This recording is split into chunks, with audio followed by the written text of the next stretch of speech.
Hello and welcome to study IQIS। My name is Amrit Upadhyay. आप देख रहे हैं daily news report for UPSC. Let's start this bulletin with the headlines. Delhi की नई chief minister होंगी Atishi. Third women chief minister का मिलेगा स्टेटस। आप पार्टी के फॉर्मेशन के टाइम से ही एसोसिएटेड रही हैं आतिशी। 16 सितंबर को ऑब्जर्व किया गया था international day for the preservation of the ozone layer. Ozone अपनी रिकवरी के है ट्रैक पर। WMO ozone and UV bulletin ने रिवील किया रिकवरी डेटा। और ईरान के सुप्रीम लीडर का बड़ा स्टेटमेंट। इंडिया को गाजा से किया कंपेयर। इंडिया के एक्सटर्नल अफेयर्स मिनिस्टर ने किया रिटेलिएट।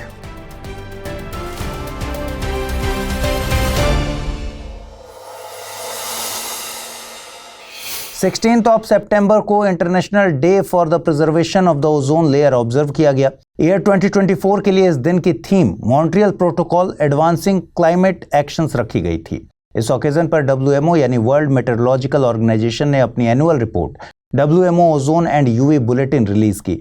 इस रिपोर्ट में ओजोन लेयर पर वेदर रिलेटेड इफेक्ट्स की इंफॉर्मेशन के साथ ही 2023 में हुए वॉल्केनिक इरप्शन के इफेक्ट्स को असेसमेंट किया गया है। रिपोर्ट में क्लेम किया गया है कि ओजोन लेयर रिकवरी के ट्रैक पर है। साथ ही ट्रोपोस्फेयर में ozone damaging substances chlorine and bromine में एक स्टेडी डिक्लाइन ऑब्जर्व किया गया है। अगर करंट पॉलिसीज इंप्लीमेंटेड रहीं तो ऐसा माना जा रहा है कि अंटार्कटिका के ऊपर ओजोन की रिकवरी 2066 तक, वहीं आर्कटिक के ऊपर 2045 तक और रेस्ट ऑफ द वर्ल्ड में 2040 तक रिकवरी की एक्सपेक्टेशन है।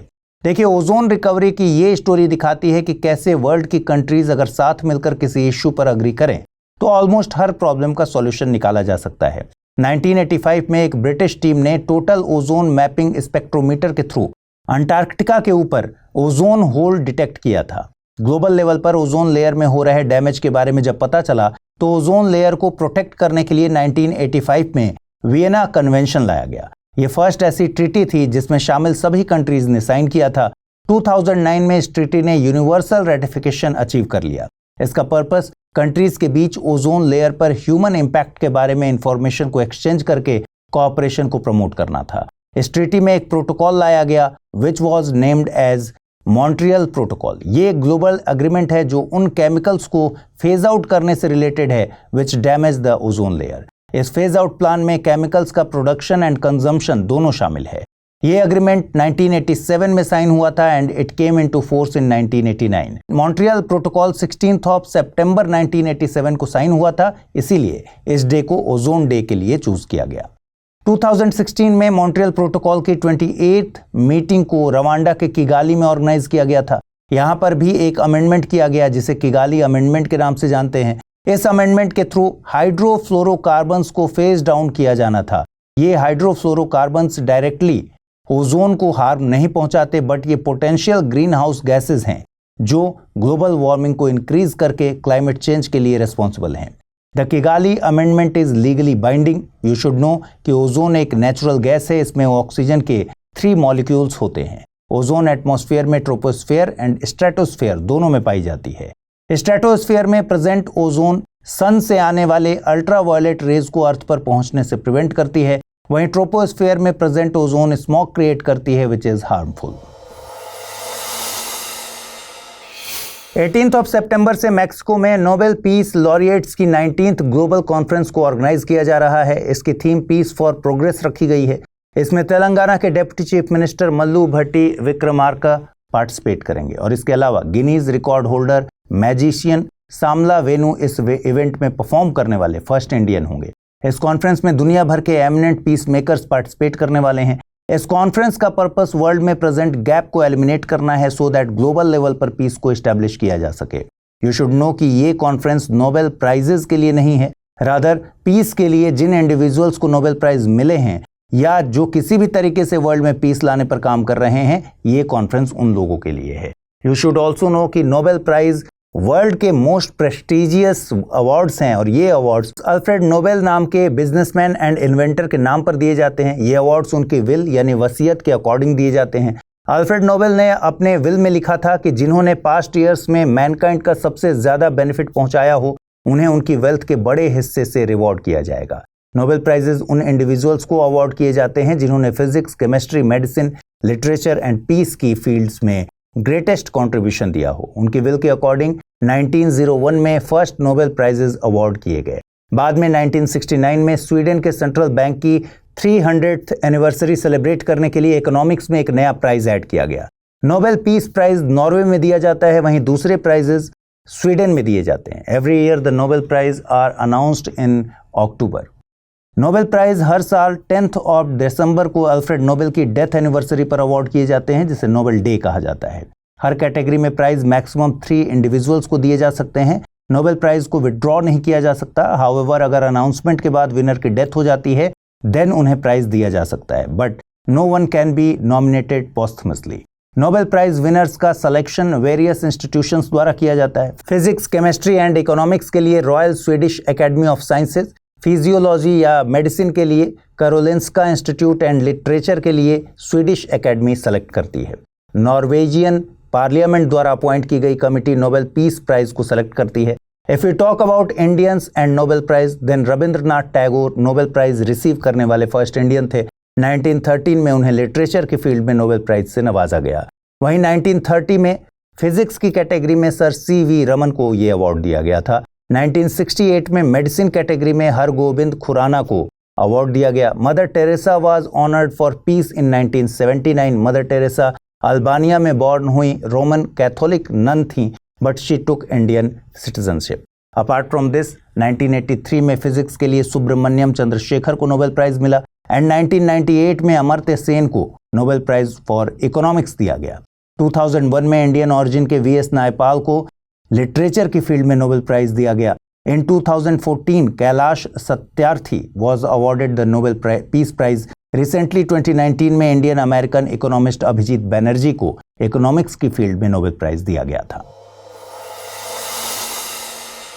क्या आपके मन में कंफ्यूजन है कि IAS प्रिपरेशन को कैसे डेस्टिनेशन तक पहुंचाएं? तो जुड़िए UPSC IAS prelims to interview यानी P2I बैच से, जिसमें आपके हर प्रॉब्लम का सॉल्यूशन है मौजूद। आप गांव में हैं या शहर में, कोई टेंशन नहीं, क्योंकि इस बैच में आपको मिलेंगी 1000+ आवर्स की लाइव ऑनलाइन कक्षाएं।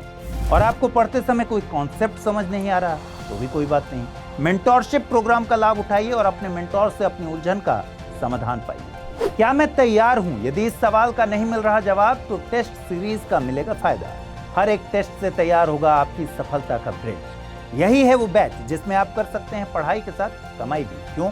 क्योंकि हर टेस्ट के फर्स्ट रैंकर को मिलेगा 11,000 रुपए का इनाम। इतना ही नहीं, यदि आप प्री 2025 क्वालिफाई करते हैं तो आपकी पूरी फीस वापस कर दी जाएगी। ऐसे और भी कई फीचर्स हैं इस कोर्स में जिससे आपको हासिल होगी GS में महारत। सो जस्ट गो अहेड, आज ही जुड़िए हमसे, अमृत लाइव कोड का यूज कीजिए और एडमिशन लीजिए, करिए अपने सपने को साकार। कुछ कंट्रीज में पॉलिटिक्स सिर्फ किसी एक कंट्री, इंडिविजुअल या फिर आइडियोलॉजी के बेसिस पर ही चल रही होती है। अगर वो इशू ही खत्म हो जाए तो सो कॉल्ड पॉलिटिशियंस के पास कमेंट करने के लिए कुछ भी नहीं बचेगा। किसी एक सेक्शन को इतना क्रिटिसाइज करना कि सिटीजन्स के दूसरे सेक्शंस को लगे कि अगर ये रहे तो हम खत्म हो जाएंगे। ऐसा भी नहीं है कि इन पॉलिटिशियंस को कोई रियल कंसर्न हो, यह सिर्फ अपनी पॉलिटिक्स को शाइन करने का एक तरीका है। रिसेंटली ईरान के supreme leader Sayyid Ali Hosseini Khamenei ने इंडिया को गाजा एंड म्यांमार के साथ लिस्ट किया, जहां पर मुस्लिम सफर कर रहे हैं। उन्होंने ये व्यूज ट्विटर या फिर X के अकाउंट पर एक्सप्रेस किए। इसके बाद इंडिया के मिनिस्ट्री ऑफ एक्सटर्नल अफेयर्स की तरफ से स्ट्रॉन्ग रिएक्शन दिया गया। मिनिस्ट्री ऑफ एक्सटर्नल अफेयर्स द्वारा इशू किए गए स्टेटमेंट में कहा गया कि ईरान के सुप्रीम लीडर द्वारा इंडिया में माइनॉरिटीज के बारे में किए गए कमेंट्स को स्ट्रांगली कंडेम किया जाता है। Such comments are unacceptable. Minority पर कमेंट करने वाली कंट्रीज को एडवाइस किया जाता है कि वे दूसरों के बारे में कोई भी कमेंट करने से पहले अपना रिकॉर्ड चेक करें। देखिए, ईरान के सुप्रीम लीडर सिर्फ एक रिलीजियस लीडर नहीं है, ये ईरान के सबसे पावरफुल लीडर हैं। सुप्रीम लीडर को शिया इस्लामिक थियोलॉजी में विलायते फकीह के नाम से जाना जाता है। सुप्रीम लीडर ही ईरान में फाइनल रूलर होता है एंड कंट्री से रिलेटेड सभी मेजर डिसीजंस लेने की फाइनल अथॉरिटी उसी की होती है। 1979 के इस्लामिक रिवॉल्यूशन के बाद ईरान में सुप्रीम लीडर की पोस्ट को एस्टेब्लिश किया गया था। सुप्रीम लीडर ही ईरान का head and commander in chief भी होता है। सुप्रीम लीडर बनने की फर्स्ट कंडीशन यह है कि इसमें सिर्फ एक पुरुष यानी मैन ही पोस्ट को होल्ड कर सकता है। ईरान में जिस तरह का इस्लामिक लॉ है उसके अकॉर्डिंग सुप्रीम लीडर की पोस्ट पर सिर्फ एक हाई रैंकिंग शिया थियोलॉजियन बैठ सकता है। Current supreme leader Ali Khamenei 1989 से ही पावर में हैं। वो न सिर्फ सभी पॉलिटिकल इश्यूज को डिसाइड करते हैं but army, judiciary, guardian council and state media को भी डायरेक्शन देते हैं। इसके अलावा उन्हें डायरेक्टली गवर्नमेंट एंड जुडिशरी के काम में भी इंटरफेयर करने का राइट है। इंडिया के कैपिटल न्यू दिल्ली को नया चीफ मिनिस्टर मिलने जा रहा है। न्यू दिल्ली के चीफ मिनिस्टर एंड आम आदमी पार्टी के चीफ अरविंद केजरीवाल ने यह अनाउंसमेंट खुद ही की है। एक्साइज पॉलिसी स्कैम की वजह से अरविंद केजरीवाल काफी समय से जेल में थे। जेल से बाहर आने के बाद उन्होंने अपने रेजिग्नेशन की अनाउंसमेंट की और अब नए चीफ मिनिस्टर के नाम को लेकर जो सस्पेंस बरकरार था वो फाइनली अब खत्म हो गया है। फाइनली आतिशी के नाम की अनाउंसमेंट कर दी गई है। आतिशी दिल्ली की 3rd फीमेल चीफ मिनिस्टर बनेंगी। Before her Sushma Swaraj and Sheila Dikshit ने इस पोस्ट को होल्ड किया था। दिल्ली में बॉर्न हुई आतिशी आप पार्टी के फॉर्मेशन के समय से ही पार्टी से एसोसिएटेड रही हैं। जब अरविंद केजरीवाल जेल में थे तो सबसे ज्यादा मिनिस्ट्रीज एंड डिपार्टमेंट्स आतिशी के पास ही थी। जब मनीष सिसोदिया एजुकेशन मिनिस्टर थे तो उन्होंने एजुकेशन सेक्टर में कई इंपॉर्टेंट काम किए थे एंड मनीष सिसोदिया की एब्सेंस में एजुकेशन डिपार्टमेंट भी उन्होंने हैंडल किया था। ऐसा बिलीव किया जाता है कि आतिशी अरविंद केजरीवाल की ट्रस्टवर्दी कैंपेनियन हैं। Atishi was earlier known as Atishi Marlena. ऐसा कहा जाता है कि ये नाम मार्क्स एंड लेनिन के नामों को मिलाकर बनाया गया था बट बाद में उन्होंने ये नाम अपने सरनेम से रिमूव कर लिया। इट इज सेड कि ऑपोजिशन पार्टीज ने उनके सरनेम के चलते उन्हें फॉरेनर एंड क्रिश्चियन बताना शुरू कर दिया था। यू शुड नो कि 1991 में 69th कॉन्स्टिट्यूशनल अमेंडमेंट एक्ट के थ्रू यूनियन टेरिटरी दिल्ली को स्पेशल स्टेटस मिला था। इसे national capital territory of Delhi नाम दिया गया था। लेफ्टिनेंट गवर्नर को दिल्ली का एडमिनिस्ट्रेटर अपॉइंट किया गया था। दिल्ली के लिए असेंबली का प्रोविजन भी किया गया था। The chief minister of Delhi is appointed by the president. Chief minister के एडवाइस पर दूसरे मिनिस्टर्स की अपॉइंटमेंट प्रेसिडेंट ऑफ इंडिया द्वारा की जाती है। Now it is time for the term of the day. Today's term of the day is helicopter money. ये term American economist Milton Friedman ने यूज किया था। इसका लिटरल मीनिंग तो हेलीकॉप्टर द्वारा स्काई से मनी को ड्रॉप करना है। जनरली हेलीकॉप्टर मनी का मतलब सेंट्रल गवर्नमेंट द्वारा गवर्नमेंट को दी गई वो मनी है जो गवर्नमेंट को बैंक को रिटर्न नहीं करना पड़ता। इसमें लोगों को मनी स्पेंड करने के लिए इनकरेज किया जाता है so that economy gets a boost. Helicopter money monetary policy का एक अनकन्वेंशनल मेथड है जिसमें फॉल कर रही इकोनॉमी को बैक ऑन द ट्रैक लाने का प्रयास किया जाता है। इस पॉलिसी के तहत सेंट्रल बैंक ज्यादा कैश प्रिंट करती है जिसे गवर्नमेंट के थ्रू लोगों तक डिस्ट्रीब्यूट किया जाता है। This increases the demand. इसमें सेंट्रल बैंक लोगों तक मनी डिस्ट्रीब्यूट करती है जैसे हेलीकॉप्टर से डिस्ट्रीब्यूट किया जा रहा हो। यह सिस्टम डेफिसिट में चल रहे इकोनॉमी को बूस्ट करने के लिए लाया जाता है। आइए देखें रैपिड न्यूज में क्या है खास। प्रेसिडेंट द्रौपदी मुर्मू ने 8th इंडिया वाटर वीक को इनॉग्रेट किया। इस प्रोग्राम की beginning partnerships and cooperation for inclusive water development and management की थीम के साथ हुई। ये प्रोग्राम 20 सितंबर तक ऑर्गेनाइज किया जाएगा। इस दौरान वाटर सिक्योरिटी से रिलेटेड वेरियस इश्यूज को डिस्कस किया जाएगा जिसमें flood management, drinking water and sanitation शामिल हैं। ये प्रोग्राम वाटर रिसोर्सेज की फील्ड में ग्लोबल लेवल के researchers, experts and stakeholders से आइडियाज एंड ओपिनियंस लेने के लिए एक ग्लोबल प्लेटफॉर्म के रूप में काम करेगा। इसमें अराउंड 4,000 लोग पार्टिसिपेट करेंगे including representatives from 40 countries.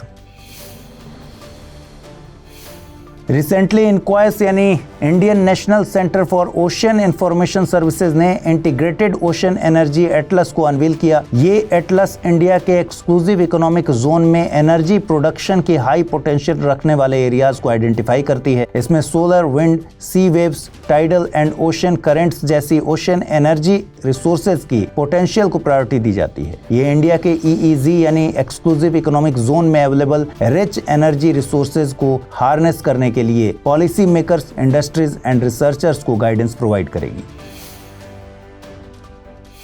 Finance minister Nirmala Sitharaman आज यानी 18 सितंबर को NPS वात्सल्य योजना को लॉन्च करेंगे। इसे यूनियन बजट 2024-25 में अनाउंस किया गया था। इस ओकेजन पर वात्सल्य मेंबरशिप के लिए एक ऑनलाइन प्लेटफॉर्म भी लॉन्च किया जाएगा एंड इस स्कीम को ज्वाइन करने वाले माइनर चिल्ड्रन को प्राण यानी permanent retirement account number card दिया जाएगा। NPS वात्सल्य योजना is included under the national pension scheme. ये नया इनिशिएटिव चिल्ड्रन के फाइनेंशियल फ्यूचर को सिक्योर करने के लिए स्टार्ट किया गया है। इसे इंडिया के पेंशन सिस्टम में एक इंपॉर्टेंट स्टेप कंसिडर किया जा रहा है। ये स्कीम PFRDA यानी pension fund regulatory and development authority के तहत इंप्लीमेंट की जाएगी।